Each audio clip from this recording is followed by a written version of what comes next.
Hey everybody, I'm Julie Castle and I'm the CEO of Best Friends Animal Society. And I'm standing here on the edge of one of the most beautiful canyons in the world and home to Best Friends Animal Sanctuary. You know, it's times like these when I'm grateful to be working in a field like animal welfare, in a field which everyone's gut response to a major crisis is to work together to get things done. Not just for the animals, but for the people, but also for the greater good. It's who we are. It's what we do.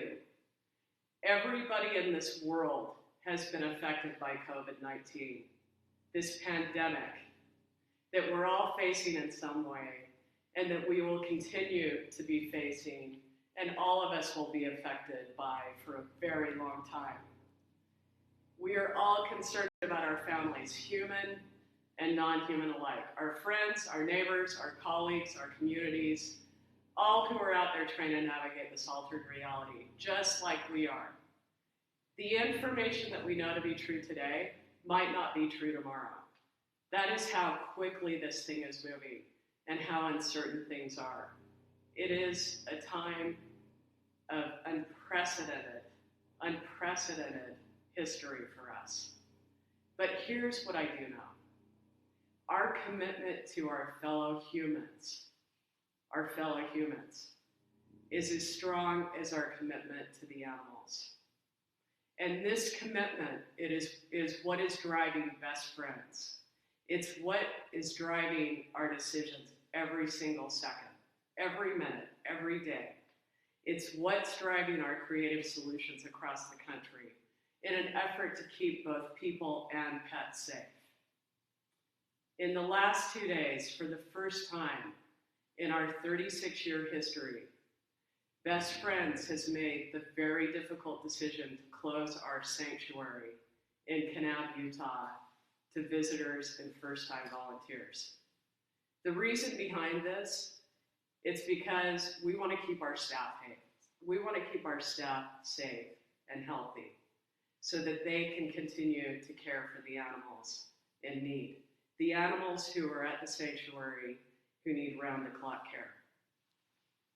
But in the meantime, across the country, we're rolling out disaster response operations to support our staff, our animal welfare partners, and pet owners nationwide.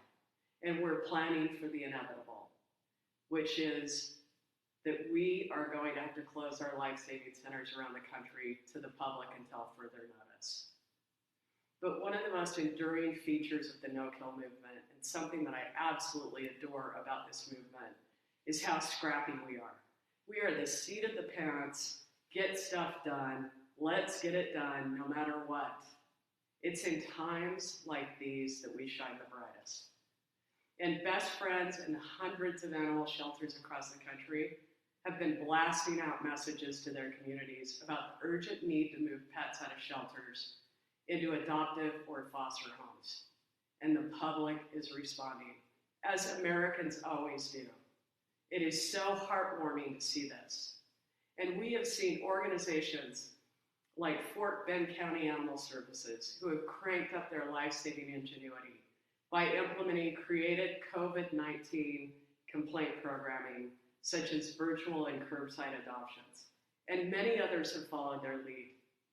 The Animal Care Centers of New York ACC, New York City, have put a fun spin on working from home with a new video on benefits of fostering a pet. And yes, nearly every adoptable pet in the country now comes with a free roll of toilet paper. How awesome is that? We love these fun promotions from places like Palm Valley Animal Society and Berkeley Animal Care Services. For many shelters around the country that have contracts with the government, closing to the public, including volunteers, while still having to take in and care for animals, it's just going to be the new reality as cities and counties nationwide roll out mandatory closures for certain types of facilities. That is going to put a massive strain on those shelters, and they're going to need our help, all of our collective help. Lawrence Humane Society in Kansas has drafted detailed adoption plans for finding homes for pets while following social distancing protocols. So cool. Further, they've shared these plans just like our movement does. We share, we get creative, we socialize stuff around, we're there for each other. They have shared their plans with other organizations online to get feedback and share ideas. How cool is that? And Best Friends is working together with life-saving leaders from around the country. Some of our friends at Pima Animal Care Center in Arizona, who is a bright light in the movement, and Albuquerque Animal Welfare, another bright light in the movement, Dallas Animal Services, another bright light, and thousands of others. And we're all coming together virtually to ask questions, offer advice, share resources, support one another, and keep saving lives in the face of this just unprecedented crisis that is evolving minute by minute.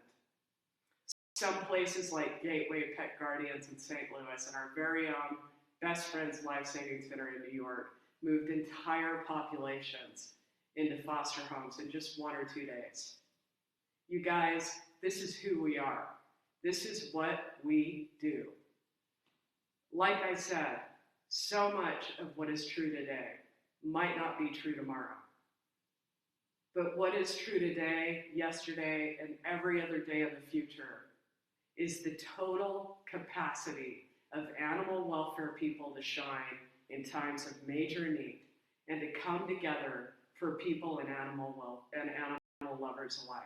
It is so heartwarming. So I want you, all of you at home, who are confined to your homes, to take care of yourselves. I want you to take care of one another. And I know without a doubt that we will get through this together. I love you guys. Keep watching our page. We're going to have a lot more information. Let's do this. Thank you.